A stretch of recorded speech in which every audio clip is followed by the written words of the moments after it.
irmãos, nós temos aí no mês de maio, e vamos entrar no mês de junho também, meditando sobre família, refletindo sobre famílias.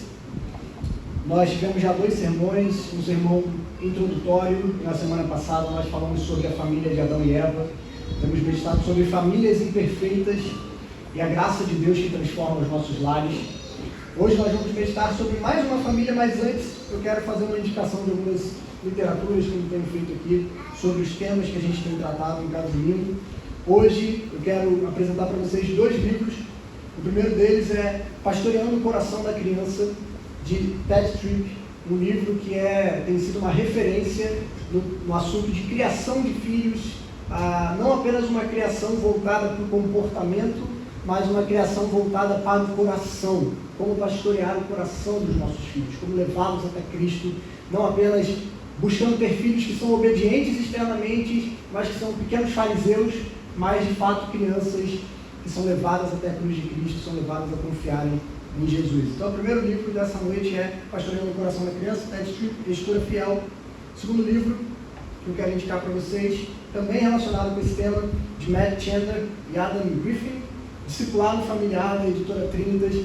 Esse livro aqui é muito legal, porque é um livro extremamente prático para você que tem crianças pequenas, mas também para você que não tem crianças em casa, como criar um ritmo de discipulado na sua casa, como lidar com o tempo, com o horário, com atividades, como organizar a rotina da família para que você possa exercer o discipulado dentro da sua casa, discipular sua esposa, seu marido, seus filhos, discipular as pessoas que visitam a sua casa, às vezes incrédulos, vizinhos que você convida para estar lá. O nosso lar é um centro de discipulado, é um centro de evangelização.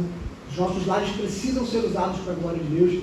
Esse livro aqui, Matt Chandler, esteve no Brasil semana passada na conferência da Atos 29, estive lá podendo ouvi-lo, e ele escreveu então para nos ajudar de maneira bem prática a como organizar a vida familiar para que o discipulado aconteça dentro da nossa casa. Então fica essas 2 dicas para vocês. Vocês encontram esses livros aí na Amazon, nas livrarias, nas redes sociais aí de editores e tudo mais. Você pode comprá-los a preços bem acessíveis.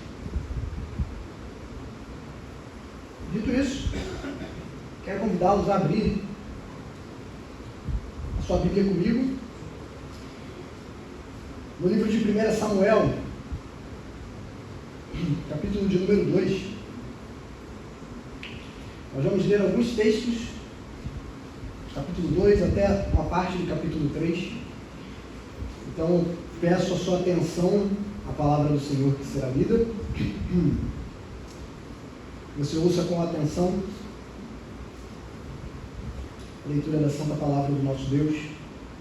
Nós vamos ler a partir do verso 12, e eu vou indicando para vocês os textos que nós vamos ler em sequência. 1 Samuel 2, a partir do verso 12. Estou lendo a versão NAA nessa noite, Nova Almeida atualizada. Diz assim a palavra do nosso Senhor. Os filhos de Eli eram homens malignos e não se importavam com o Senhor. O costume desses sacerdotes com o povo era este: quando alguém oferecia um sacrifício, o servo do sacerdote vinha com um garfo de 3 dentes na mão, enquanto a carne estava cozinhando, enfiava o garfo na caldeira, na panela, no caldeirão ou na marmita, e tudo que o garfo tirava, o sacerdote pegava para si. Assim se fazia todo Israel que ia ali a Siló. Também antes de se queimar a gordura, o servo do sacerdote vinha e dizia ao homem que estava oferecendo o sacrifício: dê um pedaço desta carne para o sacerdote assar. Ele não aceitará de você carne cozida, mas apenas crua. Se o ofertante lhe respondia: deixe que primeiro queime a gordura, depois você pode pegar o quanto quiser. O servo do sacerdote dizia: não, você tem que entregar essa carne agora, senão eu a pegarei à força. Era, pois, muito grave o pecado desses moços diante do Senhor, porque eles desprezavam a oferta do Senhor. Vamos para o verso 22 agora. Eli já era muito velho e ouvia tudo o que os seus filhos faziam a todo Israel, e de como se deitavam com mulheres que serviam à porta da tenda do encontro. E disse-lhes: por que vocês fazem essas coisas? pois de todo este povo ouço constantemente falar das coisas mais que vocês fazem. Não, meus filhos, porque não é boa a fama é esta que ouço. Vocês estão levando o povo do Senhor a transgredir. Se o homem pecar contra o seu próximo, Deus será o árbitro. Mas se ele pecar contra o Senhor, quem intercederá por ele? Mas eles não ouviram a voz de seu pai, porque o Senhor os queria matar.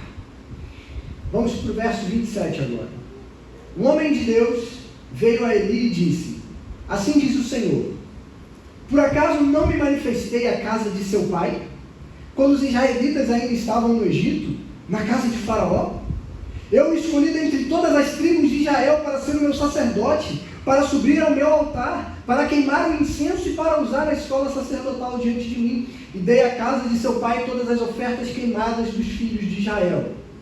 Por que tratam com desprezo os meus sacrifícios e as minhas ofertas de cereais que ordenei que se fizessem na minha morada? E você, porque honra seus filhos mais do que a mim, para que você e eles engordem com as melhores partes de todas as ofertas do meu povo de Israel? Portanto, o Senhor, o Deus de Israel, diz: na verdade, eu prometi que a sua casa e a casa de seu pai andariam diante de mim para sempre. Mas agora o Senhor diz: longe de mim tal coisa, porque honrarei aqueles que me honram, porém desprezarei os que me desprezam. Eis que vem dias em que acabarei com o seu poder e com o poder da casa de seu pai, para que ninguém em sua casa chegue a ficar velho, e você verá a aflição da morada de Deus, juntamente com o bem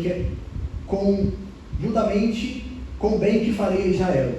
Mas ninguém da sua casa chegará à velhice. O homem, porém, da sua linhagem, a quem eu não afastar do meu altar, será poupado apenas para lhe consumir os olhos e lhes entristecer a alma. E todos os descendentes da sua casa morrerão na flor da idade.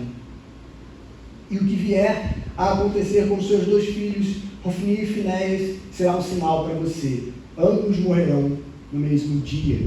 Agora vamos para o capítulo 3, verso 15. Após a famosa passagem de Samuel, onde ele tem um sonho, Deus o chama por 3 vezes, ele vai até Elias, e então Deus revela uma visão para ele. Nós vamos no verso 3, no capítulo 3, a partir do verso 11, diz assim: o Senhor disse a Samuel: eis que vou fazer uma coisa tal em Israel, que todos os que ouvirem ficarão com os 2 ouvidos tinindo. Naquele dia farei contra Eli tudo o que disse a respeito da casa dele, do começo ao fim. Porque eu já disse a ele que julgarei a sua casa para sempre pela iniquidade que ele bem conhecia, porque os seus filhos trouxeram maldição sobre si, e ele não os repreendeu. Portanto, jurei à casa de Eli que a sua iniquidade nunca será expiada, nem com sacrifício, nem com ofertas de cereais. Até aqui somente. Vamos orar mais uma vez ao Senhor. Pai, pedimos a tua direção por meio do teu Santo Espírito neste dia, que a tua graça e a tua misericórdia sejam sobre as nossas vidas, em nome de Jesus. Amém. Queridos, eu creio que no tema do sermão dessa noite a gente pode tocar em algumas vacas sagradas, mas sem medo nenhum de quebrarmos alguns bezerros de ouro, nós vamos olhar para a palavra de Deus, refletir sobre o que Deus tem nos ensinar, o que Deus tem a nos ensinar sobre criação de filhos.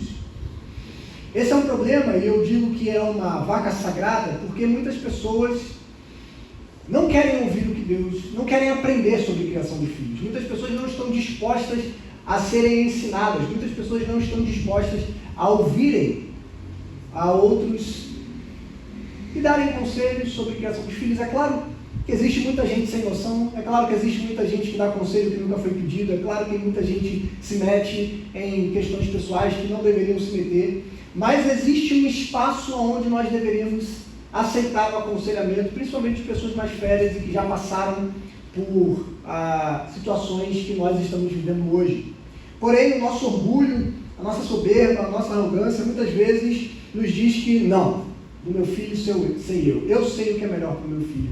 Embora muitas das vezes nós não sabemos, embora muitas das vezes nós vemos pais levando os seus filhos para caminhos tortuosos, para abismos que terão consequências terríveis, mas que continuam dizendo: do meu filho sei eu não preciso que ninguém me ensine a criar o meu filho. Não é dessa forma que as Escrituras nos chamam a viver, em comunidade, como igreja, e muitas das vezes nós temos criado essas vacas sagradas, esses bezerros de ouro, do qual nós não aceitamos ouvir de fato a instrução da palavra de Deus. Isso se torna um complicador ainda maior, porque em nossos dias tem se proliferado a sabedoria mundana a respeito da criação de filhos. Você vai nas livrarias, nas redes sociais, você vê inúmeras pessoas escrevendo sobre como criar filhos, como fazer isso, como instruir os seus filhos. Muita dessa sabedoria está baseada não no conselho divino, mas no coração caído do ser humano. Desde o primeiro sermão, nós temos falado sobre isso. Não é possível criarmos famílias sadias e saudáveis baseadas na sabedoria desse mundo, somente na sabedoria de Deus. Nós vemos muitas formas de se criar filhos nos nossos dias. Você não pode dizer não, senão vai traumatizar a criança. A criação positiva, criação com apego, criação disso, criação daquilo outro. Todos esses métodos podem ter até alguma coisa boa, mas todos eles rejeitam e deixam de lado aquilo que é principal no coração dos nossos filhos, que é o seu próprio coração caído e pecaminoso, pecador e que precisa da graça de Deus. Ao contrário do que a nossa sociedade pensa, nossos filhos não são uma folha em branco que nascem sem nenhum tipo de influência. Eles são pecadores desde que eles nasceram. O coração deles tende para o pecado e por isso, como pais, nós precisamos levá-lo até a graça de Deus. Se você acha que o seu filho é um santinho, se você acha que o seu filho é um anjinho, quer dizer, se você tem filho pequeno, eu tenho certeza que você já tirou isso da sua cabeça. Seu filho é um anjinho. Mas para aqueles que pensam que crianças são anjinhos, basta você ir lá na salinha das crianças daqui a pouco. Você vai descobrir que eles não são tão anjinhos assim, né? Depravação total é uma das doutrinas mais fáceis de se provar. Basta você ir no jardim de infância e ver como as crianças tratam umas às outras, como as crianças lidam umas com as outras, você vai ver que o coração deles precisa de redenção, precisa da graça, precisa da sabedoria de Deus. Então, nessa noite nós vamos falar um pouquinho sobre isso. A partir da história de Eli e seus filhos, Ofni e Finéias.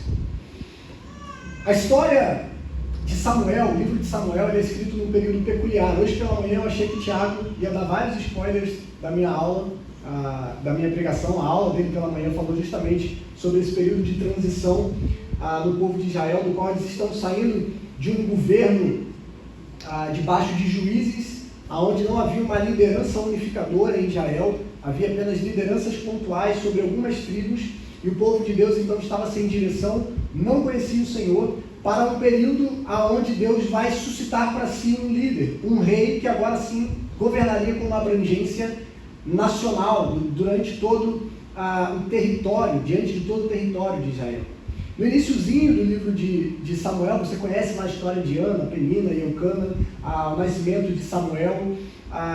Logo após Ana orar para que Deus a abençoasse, abrisse a sua madre, Deus a visita, ela tem um filho, ela consagra esse filho ao tabernáculo que ficava em Siló, entrega essa criança para que ela fosse criada como sacerdote na casa de Deus, e ele vai crescendo ali como alguém que foi escolhido pelo Senhor. E esses textos aqui, no início de Samuel, vai nos mostrando justamente a diferença entre aquele que foi escolhido pelo Senhor, Samuel, e a degradação daqueles que deveriam guiar o povo de Israel, que eram os sacerdotes. Como aqueles que eram a liderança instituída foram abandonando ao Senhor, Deus precisou suscitar para si uma liderança, Samuel sendo aquele que seria o último juiz de Israel e que guiaria a transição para a monarquia. Então, o livro de Samuel nos mostra como o povo de Israel abandonou o seu Deus. Mas ainda assim Deus suscitou um líder para guiar a sua nação.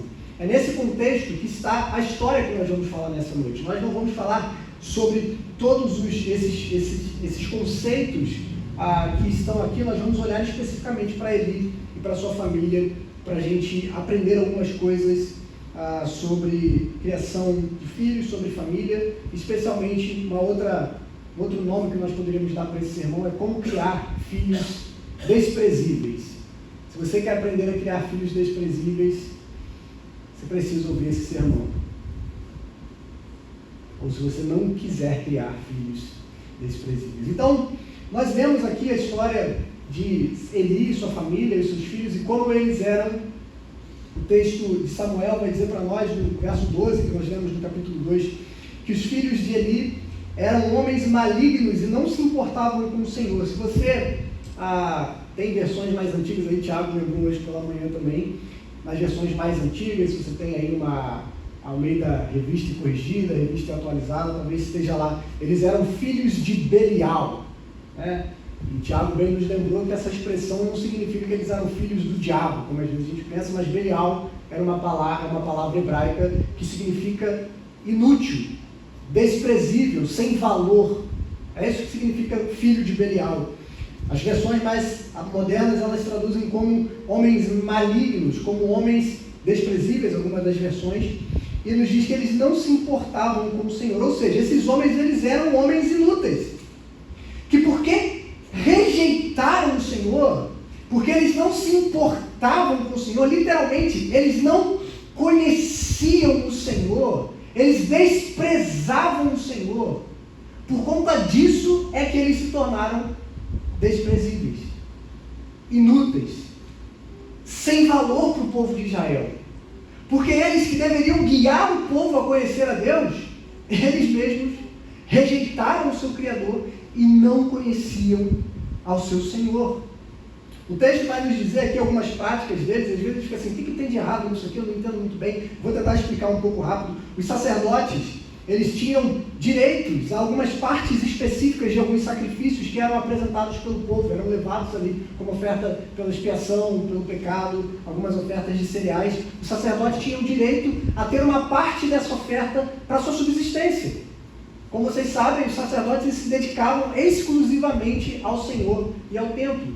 Então, uma das formas que Deus proveu para eles era que uma parte daqueles sacrifícios que eram entregues seria para os sacerdotes, para a subsistência deles. Levítico 7 vai falar um pouco sobre isso, algumas outras passagens do Pentateuco. Mas a prática de Ofni e Finéias demonstram como eles desprezavam as ofertas do Senhor e o altar do seu Senhor, e desprezavam o próprio Deus. Eles insistiam em pegar o que eles quisessem, a hora que eles quisessem. Então a prática desses homens era pegar as melhores partes dos sacrifícios. Sabe aquela picanha cheia de gordura? Era aquela parte ali que eles iam lá e pegavam ela toda. Sabe aquela carne nobre? Era aquela ali que eles queriam. E eles pegavam, mesmo que aquela parte não pertencesse a eles, ou não por completo. Eles usavam isso para o seu consumo pessoal, para o seu próprio ganho. Eles tinham preferências, inclusive, de carnes, ao invés de carnes assadas. Aliás, eles preferiam a carne assada, ao invés da carne cozida. Ou seja, eles preferiam um churrasquinho, ao invés da carne ali cozida na água. E se recusavam em deixar que a gordura fosse queimada sobre o altar de Deus. De certa forma, rejeitando todos os preceitos daquilo que era essencial para o povo de Israel, para o perdão de pecados, para ofertar ao Senhor, como forma de adoração ao Senhor. Não muito diferente, o que eles faziam era tirar proveito da posição de sacerdote que eles tinham para benefício próprio. Eles estavam corrompendo todo o sistema sacrificial de adoração a Deus. Eles estavam usando toda aquela estrutura que era para conceder perdão e para adorar ao Senhor como uma forma de tirar proveito dessa posição que eles tinham. Essa prática mostrava que eles desprezavam o Senhor e desprezavam as coisas sagradas, porque eles não conheciam ao seu Deus. Algo muito parecido com o que ocorre hoje em algumas igrejas, com alguns líderes, que usam de toda a estrutura religiosa para blasfemar contra o nome do Senhor, para tirar proveito próprio das estruturas, das ofertas, dos dízimos, da posição que eles têm de influência sobre algumas pessoas e usam disso para benefício próprio. Esses homens desprezam o Senhor. Esses homens não conhecem ao Senhor. Esses homens não temem ao Senhor. Eu acredito que muitos deles, inclusive, talvez nem acreditem em Deus, porque se acreditassem em Deus de verdade, não fariam o que eles fazem, não falariam o que eles falam e não praticariam o que eles praticam. Mas porque eles não temem ao Senhor e porque eles não creem no Senhor, eles usam de muitas plataformas religiosas para enganar as pessoas para proveito próprio. De certa forma, é o que os filhos de Eli estavam fazendo nesse momento. Além disso, o texto vai dizer que, além de corromperem o sistema sacrificial, eles eram imorais, se deitavam com algumas mulheres. Aqui provavelmente não eram prostitutas cultuais, como era comum na cultura cananeia, mas provavelmente algumas mulheres que serviam também no tabernáculo. Provavelmente eles se forçavam a se deitar com essas mulheres, talvez abusando delas, e isso diante do templo do Senhor, isso era conhecido por todo o povo. Esse era o nível da liderança do povo de Israel, os filhos de Eli. Só que o texto nos deixa claro, nos mostra aqui a influência de Eli na criação dos seus filhos, ou a falta de influência. Em primeiro lugar, como nós vemos no verso 12, nos é dito que eles não se importavam com o Senhor. Uma outra tradução possível, que eles não conheciam ao Senhor. E nós percebemos que Eli não ensinou os seus filhos a temerem a Deus.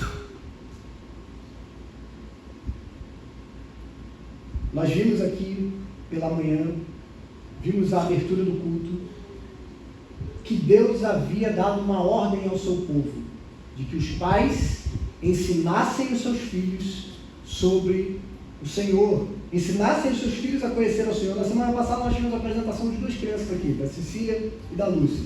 Nós lemos Deuteronômio 6, que diz o seguinte: ouça, Israel, o Senhor nosso Deus é o único Senhor. Ame ao Senhor, seu Deus, de todo o seu coração, de toda a sua alma, com todas as suas forças.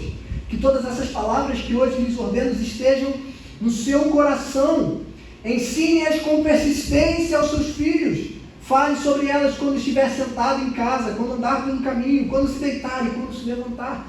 Havia uma ordem direta aos pais do povo de Israel, de que eles deveriam assumir a responsabilidade de instruir os seus filhos a amarem ao Senhor, a conhecerem ao Senhor e a viverem uma vida para o Senhor. Segundo o texto de Deuteronômio, isso só é possível quando, em primeiro lugar, os pais amam a Deus. Em segundo lugar, quando os pais guardam a palavra do Senhor em seu coração. E em terceiro lugar, quando eles as ensinam com persistência aos seus filhos. Se nós quisermos ensinar os nossos filhos a amarem ao Senhor, nós precisamos amar ao Senhor. Nós precisamos ter as suas palavras em nosso coração. E nós precisamos ensinar com persistência. Nós precisamos, como dizem as versões mais antigas, inculcar na cabeça dos nossos filhos a palavra do Senhor. E é interessante que muitos pais têm abdicado dessa tarefa, têm terceirizado a educação dos seus filhos, ou então nem assumiram de forma alguma a educação dos seus filhos. Acham que na escola bíblica ele aprende, na salinha ele vai aprender, o pastor cuida, o líder do ministério infantil cuida. Não, meus irmãos, é a responsabilidade de cada pai e cada mãe ensinar a fé aos seus filhos. A igreja está aqui para auxiliá-los, ajudá-los, caminhar com vocês, mas a responsabilidade é de cada pai e de cada mãe. Eli, como sacerdote do povo de Deus, que deveria ensinar o povo a conhecer ao Senhor, falhou em ensinar os seus próprios filhos a conhecerem ao Senhor. E quantos de nós temos falhado em ensinar a palavra de Deus aos nossos filhos? Salmo 78, que Mariel leu aqui no início: não deixaremos de falar das maravilhas que nós vimos, que ouvimos sobre o nosso Deus, uma geração contando a outra geração. É assim que a palavra de Deus avança para além dos nossos próprios dias. Cada pai e cada mãe tem o papel de instruir seus filhos. Provérbios 1, 8 e 9. Salomão diz o seguinte: ouça, meu filho, a instrução de seu pai, e não despreze o ensino de sua mãe. Eles serão um enfeite para a sua cabeça, um adorno para o seu pescoço. Papai e mamãe que está aqui nessa noite, não despreze o papel que Deus lhe deu de instruir o seu filho. Isso fará diferença na vida dele. ele conhecer desde pequeno, ver o exemplo dentro de casa, uma fé verdadeira dentro de casa. Porque não adianta apenas ele ouvir sobre Deus e sobre Jesus na igreja, se ele não vê essa realidade dentro do seu lar. Se ele não vê como a fé impacta os relacionamentos na família. Eles precisam ver, nós temos um exemplo nas Escrituras. O exemplo de Timóteo, por exemplo. Lá em 2 Timóteo, capítulo 3, verso 14 e 15, Paulo diz para o seu jovem discípulo: você, porém, permanece nas coisas que aprendeu e das quais tem convicção, pois sabe de quem as aprendeu, porque desde criança você conhece as sagradas Escrituras, que são capazes de torná-lo sábio para a salvação por meio da fé em Cristo Jesus. E como que Timóteo conhecia as sagradas letras desde criança? Paulo diz no capítulo 1 dessa mesma carta, 2 Timóteo, verso 5, ele diz assim: recordo-me de sua fé não fingida, que primeiro habitou em sua avó Lóide, e na sua mãe Eunice, e estou convencido de que também habita você. Timóteo é um exemplo de um rapaz em que a sua avó e a sua mãe ensinaram ele a temer ao Senhor, ensinaram ele a guardar as Escrituras, e aquele rapaz cresceu com a palavra no seu coração, conhecendo essa palavra e o poder dela. Então, não negligencie o papel que Deus tem dado a você. Eli, que era o líder do povo de Israel, que deveria ensinar o povo a conhecer o seu Deus, falhou em ensinar os seus filhos a conhecerem o seu Deus. E por isso eles não temiam a Deus. Por isso eles se tornaram desprezíveis, se tornaram inúteis. Mas o texto nos segue e nos diz que Eli honrou mais os seus filhos do que a Deus. Verso 29 do capítulo 2. Porque tratam com desprezo os meus sacrifícios e as minhas ofertas de cereais, que eu ordenei que se fizessem na minha morada.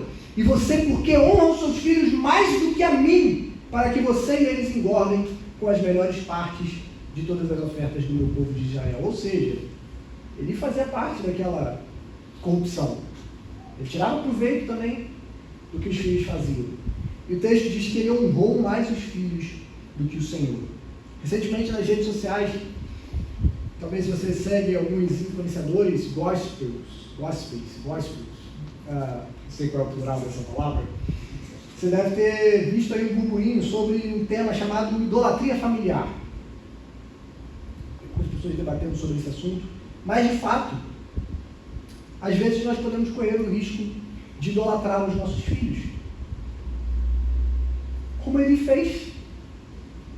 Quando nós desejamos honrar mais os nossos filhos do que a Deus, isso é essencialmente o que a Bíblia chama de idolatria. Nós amamos mais alguma coisa do que amamos ao Senhor. No caso de Eli, provavelmente ele estava mais preocupado com o bem-estar dos seus filhos do que com a fidelidade ao Senhor. Talvez ele poderia pensar: como é que eu vou repreender esses meninos, trazer essa vergonha para minha casa? Eles estão lá, exercendo um papel de importância diante do povo, são honrados, são reverenciados pelo povo. Deixa eles lá, eles merecem estar naquele lugar. Eles são descendentes de Arão, são meus filhos. Aquele é o lugar deles, de fato. Ele se preocupou mais com, talvez, a visão que as pessoas teriam dos seus filhos, da sua família, da honra que o povo dava ao seu filho, do que em honrar o Senhor, em obedecer ao Senhor e ser fiel ao Senhor naquilo que Deus o havia chamado para fazer. Muitos de nós, meus irmãos, também estamos mais preocupados com coisas inúteis quando pensamos sobre os nossos filhos. Estamos mais preocupados com o status social que ele vai ter, em qual escola ele vai estudar, qual carreira ele vai seguir, se ele vai ter sucesso na sua vida, se ele vai ganhar muito dinheiro. Todas essas coisas são importantes. Mas muitos de nós parece que nos preocupamos mais com qual carreira o nosso filho vai ter. Se ele vai ser médico, advogado, se ele vai ser jogador de futebol e ganhar milhões na Europa, reconhecido no mundo todo. Nós temos desejos, nós queremos que os nossos filhos sejam influentes, grandes, poderosos, ganhem muito dinheiro. E muitos pais se esforçam, colocam os filhos nas melhores escolas, colocam eles com professores particulares, colocam eles para estudar em outras línguas desde pequeno, porque eles querem que eles sejam os melhores profissionais, que eles sejam pessoas de sucesso na vida, que eles conquistem os seus sonhos e alcancem aquilo que os pais não conseguiram alcançar. Mas qual é a nossa maior preocupação na criação dos nossos filhos? O que nós realmente queremos para os nossos filhos? Será que nós nos empenhamos com o mesmo vigor que nós temos para que os nossos filhos tirem notas boas na escola, sejam bons alunos, estudem nos melhores lugares? Será que nós nos empenhamos, temos a mesma preocupação que eles amem ao Senhor? Será que nós temos e insistimos com tanta intensidade na criação dos nossos filhos, ensinando-os a amar a Deus, a dependerem do Senhor, a conhecerem ao Senhor, como nós nos preocupamos com qual carreira ele vai ter, com qual pessoa ele vai casar, aonde ele vai trabalhar, com qual sucesso, quanto dinheiro ele vai ganhar? Meus irmãos, ser um profissional de sucesso, ganhar muito dinheiro, ser uma pessoa importante, nada disso importa se os nossos filhos forem para o inferno. Nada disso importa se os nossos filhos não conhecerem ao Senhor. Muitas das vezes nós nos esforçamos para que eles tenham acesso às melhores coisas, estudem nos melhores lugares, enviamos eles para as melhores faculdades, porque estamos preocupados com quanto dinheiro eles vão ter na conta bancária, mas muitas das vezes não nos esforçamos para alcançar o coração dos nossos filhos. Nos importamos com aquilo que é passageiro. E como isso ensina os nossos filhos? Como isso ensina eles sobre o que é prioridade para nós? Sobre quais os sonhos que nós temos para a vida deles? Mas o que de fato é importante para as nossas famílias, para os nossos filhos, para os nossos lares? Muitos de nós enviamos os nossos filhos, inclusive, para as faculdades hoje, onde eles serão completamente destruídos na sua fé, porque nós não nos importamos em ensiná-los a amar ao Senhor. E lá eles se tornaram presas fáceis de ideologias contrárias à palavra de Deus, e que ganharão não apenas a sua mente, mas que ganharão o seu coração, porque o coração deles nunca pertenceu ao Senhor, porque nós nunca nos esforçamos em ensiná-los a amar ao Senhor. E como nós temos perdido os nossos jovens para as faculdades, não porque as pessoas lá são malvadonas, e porque eles querem fazer uma lavagem cerebral no seu filho. Isso é o mundo, gente. O que nós vamos esperar de pessoas que não conhecem o Senhor? O problema é, como diz o pastor Ruth Balcom, nós temos enviado os nossos filhos para César, e depois nos estranhamos porque eles voltam como romanos. Temos enviado os nossos filhos para serem instruídos por César, e quando eles voltam como cidadãos romanos, nós nos perguntamos: aonde foi que eu falei? Era de discipulado lá no início, a gente não ensinou. Nós nos preocupamos com coisas tão passageiras e superficiais, coisas importantes, mas que no fim, se eles não tiverem a Cristo, não valerá de nada. E quando nós temos os nossos filhos como ídolos nas nossas vidas, quando nós preferimos honrá-los, quando nós nos preocupamos mais com o bem-estar deles do que com o Senhor, nós iremos destruí-los, como Eli fez com seus filhos. Nós iremos destruí-los, porque ou nós colocaremos um peso sobre eles, que eles não aguentarão carregar. Quantos pais colocam as expectativas das suas vidas, a satisfação das suas vidas sobre os seus filhos, esperando que eles tenham desempenhos perfeitos, vivam vidas perfeitas, e colocam um peso sobre eles que eles não aguentam, não conseguem carregar durante a sua vida, de ser esse filho perfeito, porque ninguém é perfeito, eles são pecadores e falhos.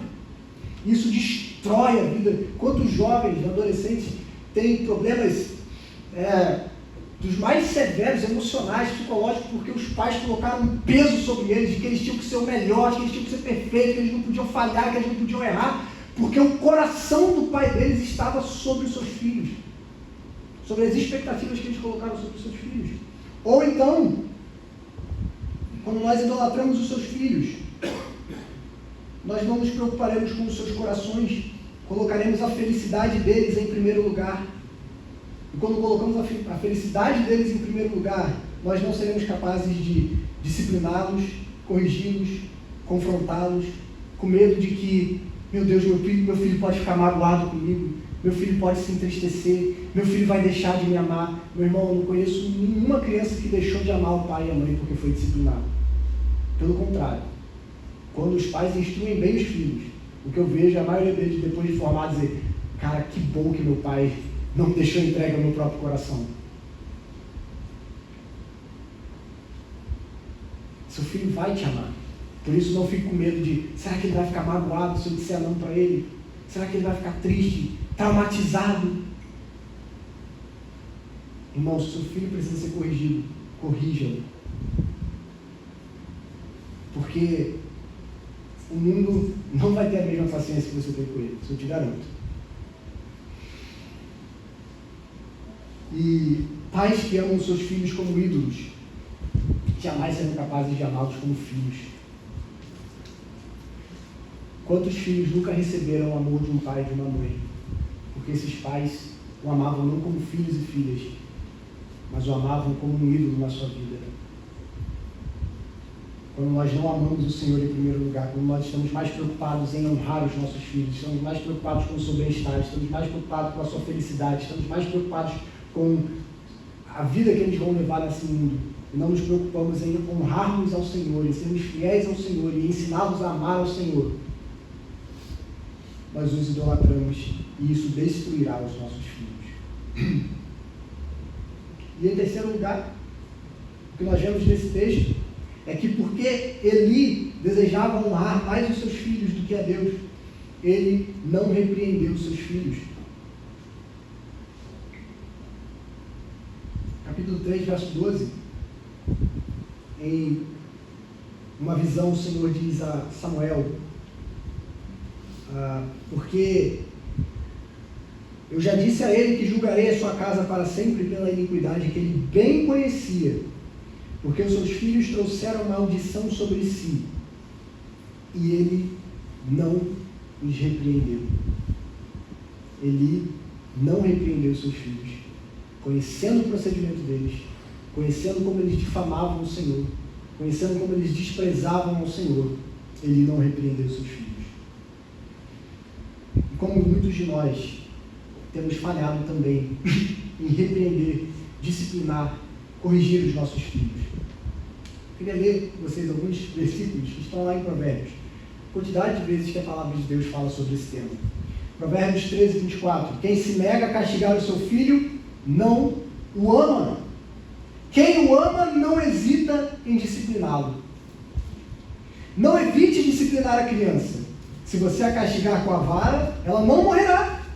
Castigue a você mesmo com a vara e assim a livrará da sepultura. Provérbios 23, 13 e 14. Provérbios 22, 15. A insensatez está ligada ao coração da criança, mas a vara da disciplina a livrará. Provérbios 29, 15. A vara da correção da sabedoria, mas a criança, preste atenção nisso aqui agora, mas a criança entregue a si mesma, envergonha a sua mãe. Se você ler Provérbios, você vai ver vários outros versos falando sobre disciplina, sobre corrigir. Há aqui uma discussão sobre a literalidade da vara. A quinta-feira, se tiver um PG, a gente pode se aprofundar um pouquinho mais, mas de fato as escrituras nos mostram que é necessário corrigir os nossos filhos quando eles estão errados. Que a pior coisa que um pai pode fazer para um filho é deixá-lo entregue ao seu próprio coração. É deixá-lo fazer a sua própria vontade. É deixá-lo viver a insensatez que, conforme Salomão nos diz, está ligada à insensatez da criança, ao coração da criança. A insensatez está ligada, apegada ao coração dela. Os nossos filhos são tolos. Os nossos filhos não são sábios, eles precisam de correção, eles precisam de disciplina. Disciplina na Bíblia, ela tem dois aspectos: disciplina formativa, que é o ensino, é a instrução. Você está formando o seu filho, você está ensinando ele como ele deve andar, você está ensinando ele como ele deve fazer, você está ensinando ele a viver a vida diante de Deus. E quando ele falha em fazer aquilo que Deus espera, você então vai e corrige ele, para que ele volte a viver naquele padrão da palavra de Deus. Isso é disciplina. É ensinar os nossos filhos a se voltarem ao caminho do Senhor. A tendência na criação de filhos é que quanto mais novos eles são, mais você vai precisar discipliná-los. Mas conforme eles vão crescendo, enquanto eles são mais pequenos, mais você vai usar a disciplina corretiva. Conforme eles vão crescendo, mais você vai usar a disciplina formativa. Quanto mais você usa a disciplina corretiva quando eles são pequenininhos, menos você vai precisar usar lá na frente. E mais você usará o que? A instrução, a influência. Essa é a ideia. Os filhos são pequenos, você os corrige, conforme eles vão crescendo, você agora já não vai exercer mais a autoridade disciplinar, mas você vai exercer uma autoridade de influência. Seus filhos irão te ouvir, seus filhos irão buscá-lo para receber os seus conselhos. E como nós temos falta de lares onde filhos adolescentes amam estar em casa, né? Geralmente, o que a gente tem visto é adolescentes que não querem mais estar em casa. Mas quando nós ensinamos os nossos filhos a amarem ao Senhor, criamos um lar amoroso, um lar que acolhe, um lar que cura, que cuida, que se importa, os filhos não desejam sair de casa correndo. Os filhos não vão querer rejeitar os seus pais, pelo contrário, quanto mais velhos eles ficarão, mais eles pararão para ouvi-lo, para pedir um conselho, para pedir uma direção. Ele não repreendeu seus filhos e muitos de nós temos falhado nisso. Muitos de nós temos ouvido a sabedoria moderna sobre criação de filhos e essa sabedoria é extremamente limitada. Você vai ver hoje, talvez, você tem até livros. Simone Quaresma, uma cristã aí que fala sobre criação de filhos, tem um livro sobre tudo que você precisa saber sobre disciplina bíblica. Esse livro foi proibido de ser vendido pelo Ministério Público. O Ministério Público falava, esse livro não pode ser vendido. Por causa de algumas diretrizes aí, do Estatuto da Criança e do Adolescente, tal. Porque o mundo rejeita a sabedoria de Deus. Você não precisa dizer não para o seu filho. Você tem que acatar tudo. Você tem que abaixar e falar na altura dele, no olhinho dele. Se ele começa a fazer birra no chão do shopping, você tem que se jogar no chão do shopping com ele também, para ele se sentir compreendido, para ele se sentir amado, para ele se sentir acolhido. Não é isso a sabedoria de Deus. A sabedoria do mundo é tola. A sabedoria do mundo nos tem feito criar filhos que irão destruir a si mesmos. E nós temos visto o resultado na geração atual e veremos ainda mais nas próximas gerações, quando nós rejeitamos a sabedoria de Deus. Essa sabedoria do mundo, ela pode ter até a aparência de amor. Ah, não, se você não repreender, o seu filho vai se sentir amado. Mas, na verdade, segundo Provérbios, quem não disciplina o seu filho, não o ama. Quem não corrige o seu filho, não o ama. Porque deixá-lo entregue ao seu próprio coração é a pior coisa que um pai pode fazer. Criar filhos, meus irmãos, dá muito trabalho. É muito desafiador. Mas nós não podemos deixar que a nossa preguiça, a nossa negligência ou a nossa covardia nos impeça de pastorearmos o coração dos nossos filhos.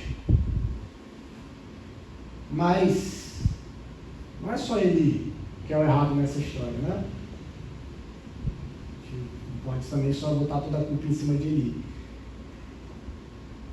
O verso 25 do capítulo 2, no finzinho, diz assim: mas eles não ouviram a voz do seu pai, porque o Senhor os queria matar. Então ele não repreendeu seus filhos.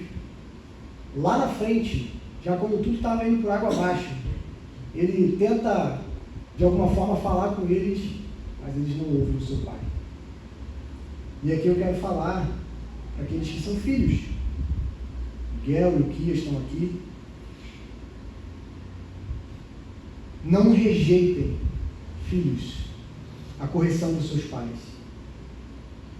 Eles os corrigem porque eles amam vocês. Porque eles querem o melhor para vocês.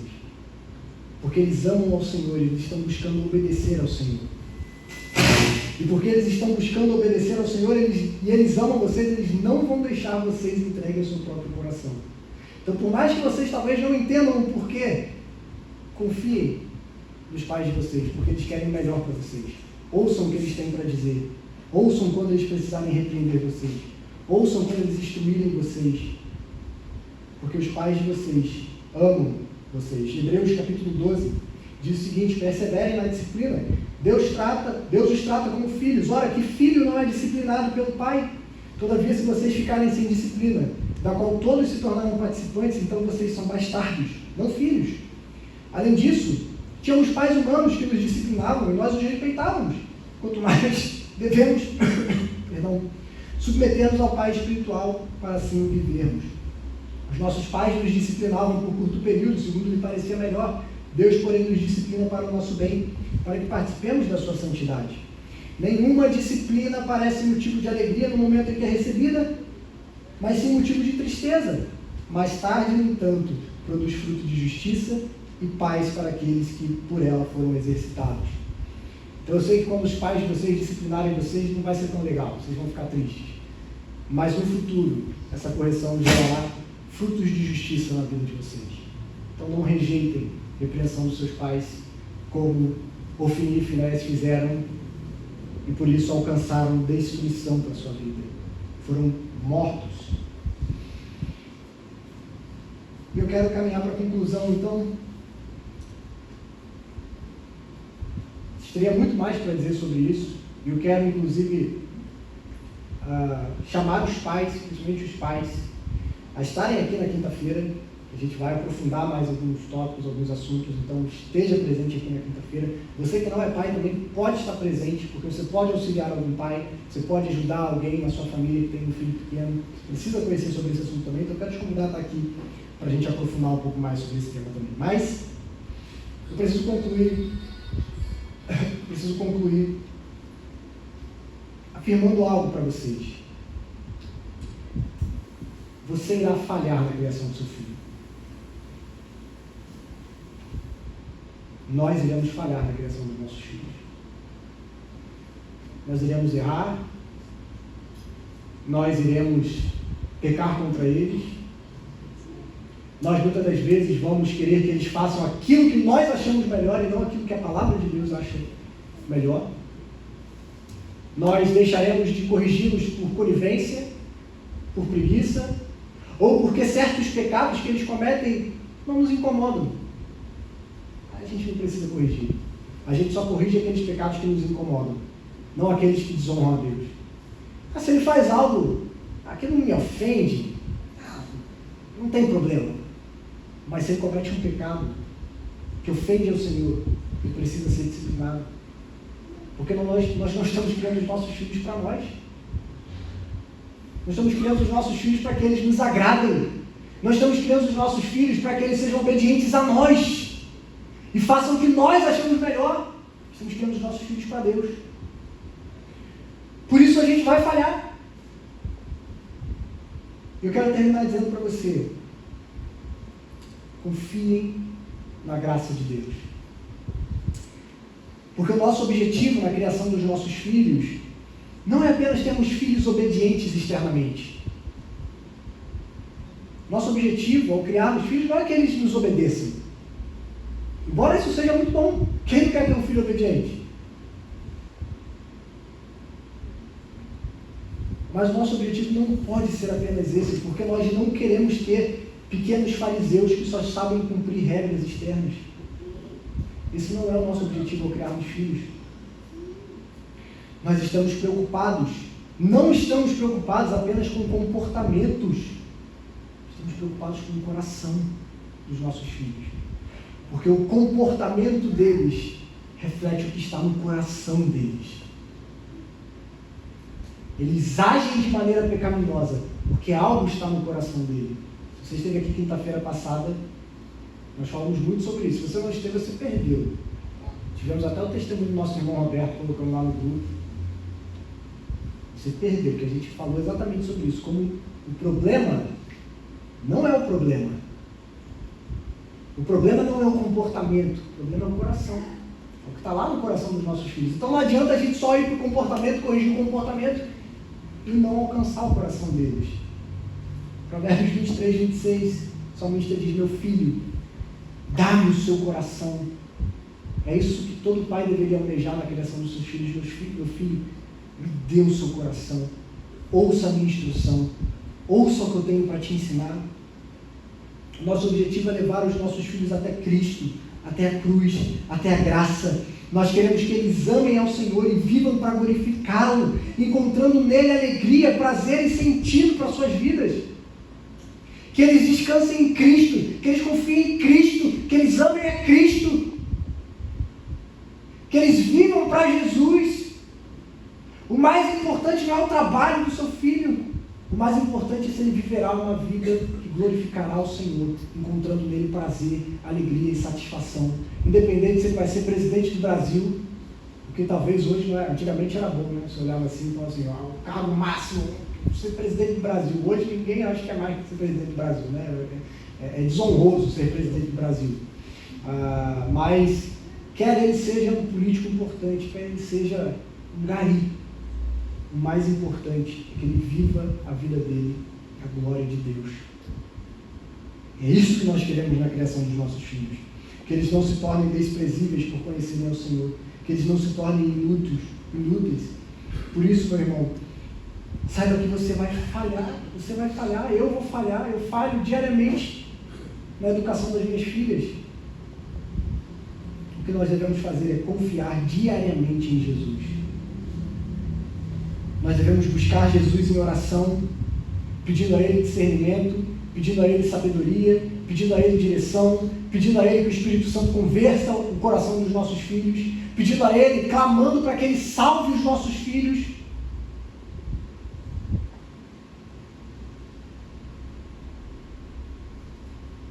Pedindo coragem para discipliná-los, mas devemos saber, acima de tudo, que a graça de Jesus é suficiente, onde nós somos insuficientes. Você vai falhar com o seu filho, você vai pecar contra o seu filho, mas a graça de Deus é suficiente onde nós não somos, onde nós falhamos, onde nós erramos, onde nós pecamos contra os nossos filhos.